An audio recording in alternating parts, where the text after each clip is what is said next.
Very good morning, class. In our previous class, we had discussed about the question answers given in the exercise of chapter crop production and its management. Today we will move with the next section of the question answer. Answer the following questions. The very first question, it is there, is state the advantages of plowing the soil. State the different ways through which it is done. First of all, just recall the term plowing. What is the meaning of plowing? The loosening of the soil. The soil is loosened with the help of various agricultural implements which increases the soil spaces, and in that spaces air is filled, which help actually the roots to respire and breathe properly. At the same time, it also help in the proper entry of the roots. Standard 7 we had read about the percolation and infiltration. There we had read how the water is entering into the soil if the soil is porous in nature. Porous means if it has space. The same thing is happening. If the soil have space, the entry of the root becomes very easy. The root spreads and go very deep into the soil, and this phenomenon of entering the soil is known as penetration. It also helps in the growth of the soil organisms like your microbes. See, when the soil is in the pressed condition, it actually stops the decomposition of the organic material. But when it is plowed with the help of the implements, it actually crushes the big particles of the soil into the smaller one, which creates or which brings the inner microbes to the upper layer, which help in the further decomposition of the organic material by unlocking the carbon material. Next, it also increases the water holding capacity. When the spaces will be created due to tilling, then what will happen? In these spaces, air as well as water can be spread easily and in a uniform manner. Okay? So the answer what I have written for this question is the advantages of plowing the soil are: first, it aerates the soil.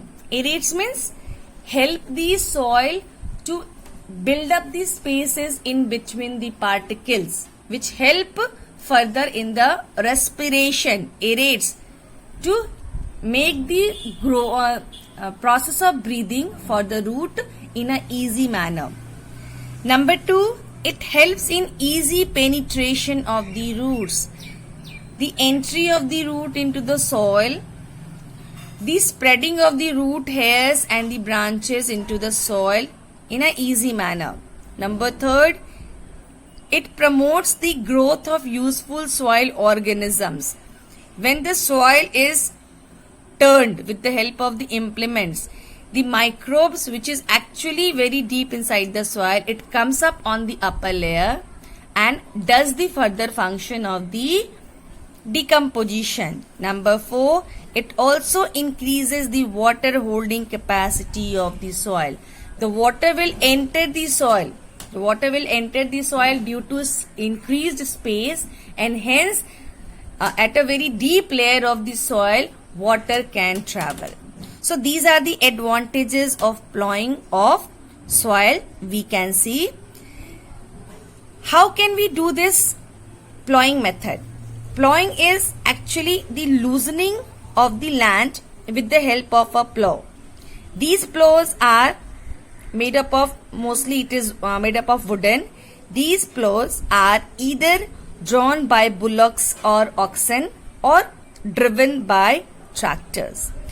Plow is the instrument which is fitted at the back of the tractor or in a traditional method, it is still drawn by the bullocks or the oxen, and then it is used to loosen the soil. Question number 2. Both manures and fertilizers replenish soil fertility. Now compare and contrast the advantages and disadvantages of using them. Manures and fertilizers, they are the additional substances which are added to the soil to increase the mineral content. Natural method, we have read about the field fallow, crop rotation and mixed cropping, where without addition of any of the extra material, the growth of the crop itself added the mineral content into the soil. But this natural method is not enough, as we need to increase the yield of the crop in a large amount, and for that we need to increase the strength of the soil, and it is only can be done by the addition of the manures and fertilizers.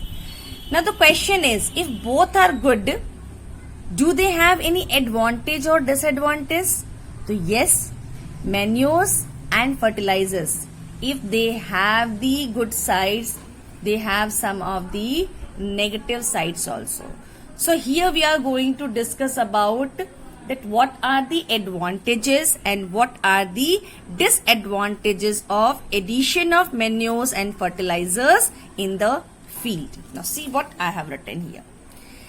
Manures and fertilizers are added to the soil to increase the soil fertility.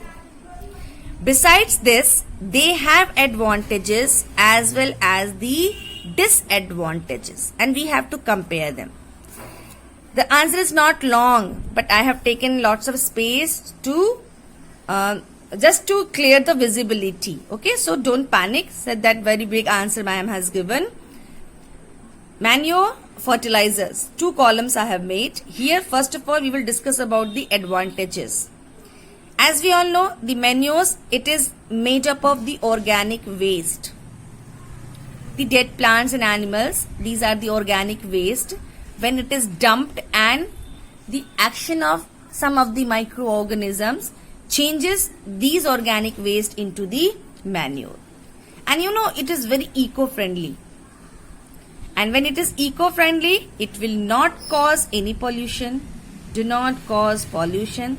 And number 3, what I have written, it enriches the soil with the humus content. What is humus? Humus is the top layer of the soil, which is very rich in organic compound. So if we add manure to the soil, means we are increasing the humus layer of the soil. So it will enrich. Enrich means add the humus of the soil. So these are the 4 advantages of manure. At the same time, what are the advantages of fertilizer? First, it helps us to avoid fallowing. Fallowing I have not written. Please check this. It is your fallowing. What is the meaning of fallowing? It is similar or same term, the field fallow. Field fallow means just to leaving the land for sometimes for any type of crop practice. Padti chodna means once the matured crop is harvested, for some times there will not be any agriculture on that land. When we leave the land without any work, the land will regain all the or some of the minerals to the soil to increase its fertility. But here what will happen? If we add the fertilizer, we will continuously use the land for the agriculture practice. We do not have to wait for some time or long time. Number 2, it increases the crop yield. The addition of fertilizers, it increases the crop production enormously. Why? Because it has a very large amount of nitrogen, phosphorus and potassium. The large amount of nitrogen, phosphorus and potassium, it will increase the crop yield in a very fast manner. And when the yield will be increased, what will happen? The production will be increased. The fertilizers increases the production, very much productive. And number 4, it takes very less time. It takes very less time to prepare as well as to show the result. The action is very fast. So these are the advantages of manure and fertilizer. But at the same time, the manures and fertilizers, they have some disadvantages. Manure, the making of manure is a very time-taking process. It takes long time to form and do the action. Fertilizer, first of all manure, first one. The second one, it contains very low amount of nitrogen, phosphorus and potassium. The amount of nitrogen, phosphorus and potassium in the manure is very low as it is a natural manure substance. Hence it is a time taking, and the NPK quantity is little bit, it has a lesser side in comparison to the fertilizers, and hence due to low NPK the production is also very less. It is not very productive. Fertilizers, these are not eco-friendly as it is made up of chemicals, so hence they are not eco-friendly. It is prepared in the factories with the help of the chemicals. It is not considered at all eco-friendly. The overuse of fertilizers, it may degrade the quality of humus. Humus is the natural content of the soil. But if we overuse the fertilizer, it will degrade, means it will decrease the growth and the quality of the humus. Means it will kill the microorganisms, hence decomposition will be stopped, and hence it will stop the formation of the humus. And if it is not eco-friendly, it will not be considered as good for the environment, hence it will cause pollution. So it was said during the discussion that we should limit the use of fertilizers as it changes the composition of soil by killing the microbes and by adding extra NPK into the soil, as well as these chemicals may enter the food chain as well as the environment, and hence it may cause the pollution. Question number 3. The question number 3 is, explain how weeds are harmful for plants. State the different ways of weed removal practiced by farmers. First of all, the term weed. What is weed?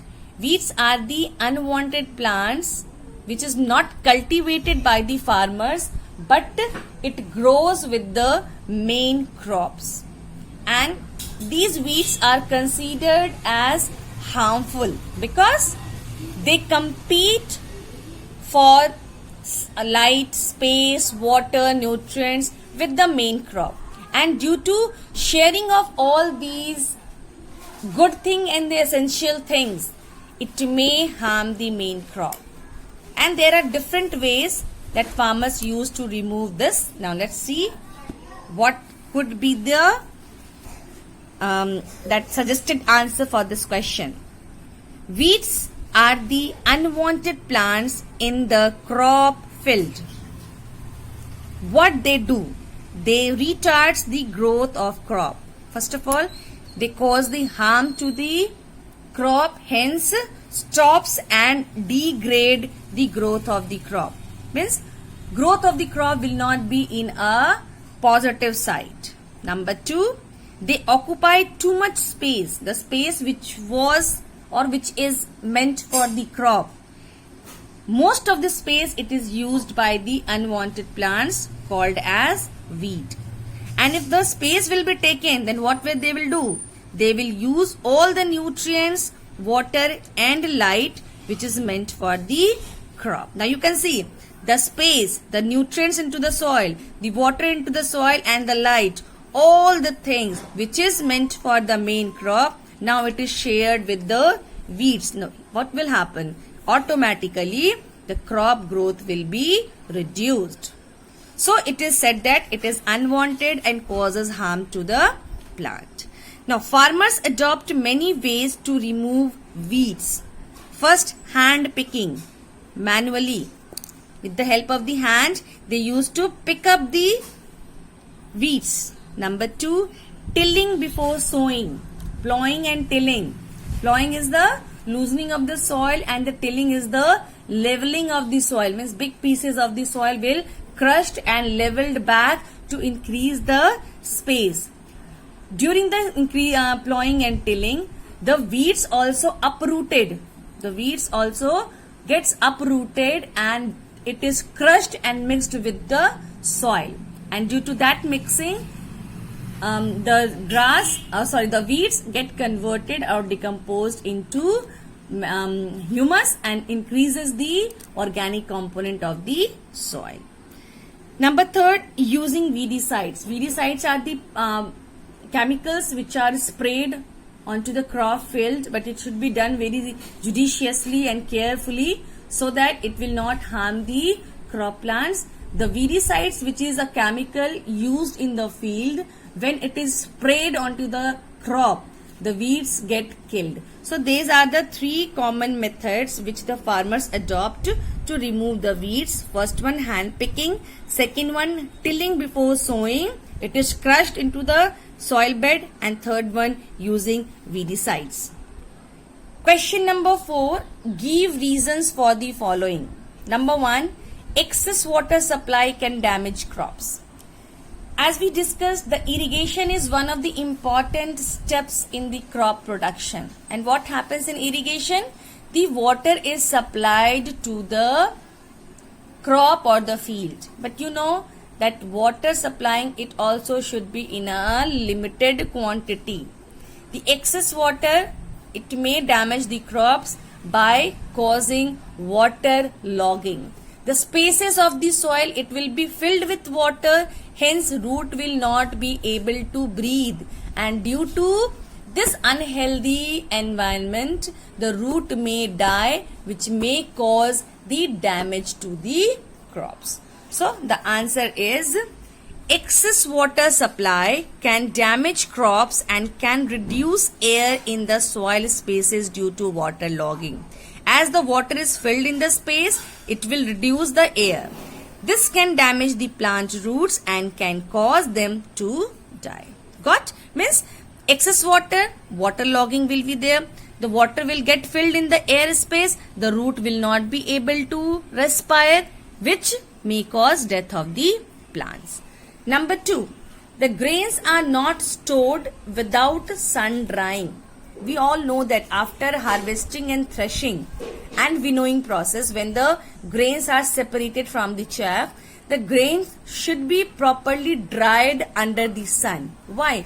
To remove the moisture from the grains, because moisture provides the favorable condition for the growth of the microbes. If any of the moisture, this moisture provides the favorable condition for the growth of the microorganism. So the answer is the grains should be properly sun dried before storage to reduce the moisture in them. This prevents the growth of microbes on them. So mainly to reduce the moisture content, hence to inhibit the growth of microbes, it is very important that the grains should be dried properly. Number C, overuse of pesticides should be avoided. Pesticides are the chemicals which is used to kill the pest and the insects in the crop field. But it should be done very carefully, because if the more overuse of pesticides will be done, that it may stick to the fruits and vegetables, and which in turn eaten by the human beings and the animals, it will cause damage to the living beings. So basically we have to limit the use of pesticides so that it will not cause any harm to the food chain. Overuse of pesticides should be avoided because it may go into food chain and harm to living being. If it will enter the internal composition of fruits and vegetables, and if it is eaten by the living being, it may cause harm. Number 2, it also decreases the fertility of soil. When the pesticides are used, it mixes with the soil and hence it decreases its fertility. So the overuse of pesticides should be stopped. Clear? Question number 5. Bhola's field is ready with a mature wheat crop. List and explain the steps he would have to undertake before selling the grains to the FCI, Food Corporation of India. Bhola is a boy whose crop is ready, matured. Means all the use of steps that like preparation of the bed or selection of seeds, then sowing of seed, irrigation, protection from weeds, pest, addition of manure and fertilizer, everything is done. Now the crop is ready to harvest. Now what are the next steps that Bhola should follow and before selling it to the Food Corporation of India? Answer is, the steps Bhola would have to undertake before selling the grains to the FCI are: first he has to harvest the crop. Harvesting is the first step in which cutting and gathering of matured crop will be done. After harvesting, threshing will be there where the grains are separated from the harvested crop. Third, winnowing. When the grains are separated from the harvested crop, it is still imbibed with the chaff. Winnowing, there is separation of grains from the chaff. The grains are the heavier particles, whereas the chaff is the lighter one. So with the help of the winnowing method, chaff can be separated from the grains with the help of the wind blow. After separation of the grains, it is properly dried under the sun to prevent the growth of microbes on them. Sun drying is the fourth step. Prevention of growth of microbes on them.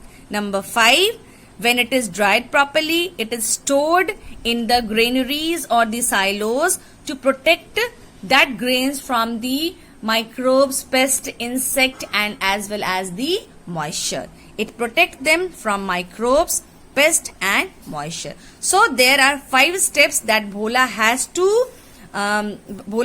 to follow after the maturing of the crop. First one harvesting, second one threshing, third one winnowing, fourth one sun drying and the fifth one is the storage. The last question of this chapter is define hybridization. List the steps to be followed for obtaining seeds of a hybrid variety. What is hybridization? Hybridization is a method of getting a hybrid quality seeds. So the proper definition is the process of crossing two genetically different individuals. Genetically means internal character, okay, which comes from the parent plant. The process of crossing two genetically different individuals to obtain a new individual exhibiting desirable characteristics, the things that we want to get in our main crop, is called hybridization. How we will get the hybrid quality seeds? Steps to get seeds of hybrid variety. 4 steps I have written here. First, we have to select the plants of desirable characters. 2 varieties of plants, say A and B, of desired characteristics are chosen. It is given in your book only and we had discussed during our discussion. 2 crops you select which should have the proper and the desired character and named it as A and B. And after that, the anthers from plant A are removed, which is known as emasculation. Now from the plant A, remove the anthers. Number 3rd, after removing the anthers from the plant A, the anthers from plant B are taken and its pollen are dusted on stigma of crop A. If you could remember, this is your crop A and this is your crop B. Now what we had done? We have removed the anther. Now it has only carpel. No male part is there. No male reproductive organ is there. But from the B, the reproductive organ, it is dusted, sprinkled over the crop A. Now this plant has anther from crop B and carpel from crop A. Both male and female reproductive organ is there. Cover it by paper bags. After dusting the anthers, it should be properly covered with the paper bags. Now what will happen? By such cross breeding of two desired varieties, seeds of a hybrid variety can be obtained. So these are the 4 steps that we should follow to get the seeds of the hybrid variety. Okay, that's all in today's class. Now your homework time. Your homework is do part E. Homework is do part E in your bio copy. This is your homework. That's all. Thank you. Bye bye.